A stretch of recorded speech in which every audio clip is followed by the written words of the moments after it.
artist एसोसिएशननिफ्राय मोनसे हांख्राय बिलाइ मोनदोंमोन आङो जे दसे सम नुजाफैनानै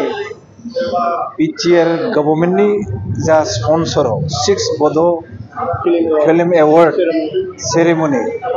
बियो माने गासै आर्टिस्टफोरा बेवहाय बाहागो लादों होननानै आं सानो बर' आर्टिस्ट बिसेसकै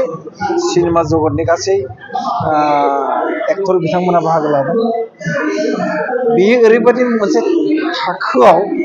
सफैबाय होननानै आं बुंना लानो लुबैयो गावखौनो बर' फिसा हिसाबै दिनै बर' सिने आर्टिस्ट एसोसिएशननि हेफाजाबाव दैदेननायाव बेयो आसामाव सा सानजा भारतावल' नङा सारा मुलुगाव बियो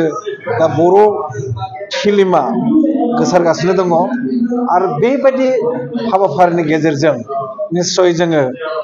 भारताव मुलुगाव जोङो मोनसे बादायलायनायाव बाहागो लानो हागोन दिनै नैबे 6 बड' फिल्म एवार्ड जानाखि सेरेमनि फांसनाव गाहाय बिबान लानानै जोंनि हिन्दी फिल्मनि मोनसे समनि मुंदांखा फावखुंग्रि पद्मिनी कल्हापुरी बिथांनि गोबां फिल्म आंबो नुदों बिथाङा जाखिनि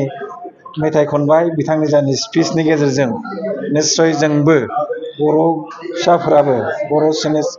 आर्टिस्ट एसोसिएशननि हेफाजाबाव जोङो आवगायलांनो हागोन आङो जोबोद मोजां मोनदों जोबोद गोजोनदों बिसेसकै मानब गेदेर प्रमद बर' बिथाङा बिटिआरनि चिफ एक्जिकिउटिभ मेम्बारा दिनै स्पन्सर खालामनानै नैबे गुवाहाटीयाव थानाय इन्टारनेशनेल अडिट'रियाम कलाक्षेत्रआव बेहाय जाबादि एवार्ड प्रेजेन्टेसन जादों निस्सय आं सानो फैनाय दिनफोराव मोनसे जोङो आरोबाव गोजौनिफ्राय गोजौसिन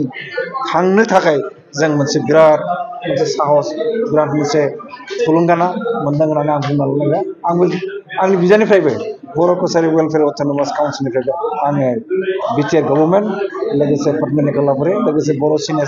आर्टिस्ट एसोसिएशन गासै दैदेनगिरि आफादगिरि नायगिरि बिथांमोननो रोजा रोजा साबायखर हरदों एसेनोसै गोजोन्थों खाबु मोनब्ला जोंबो मदद होनो नाजानि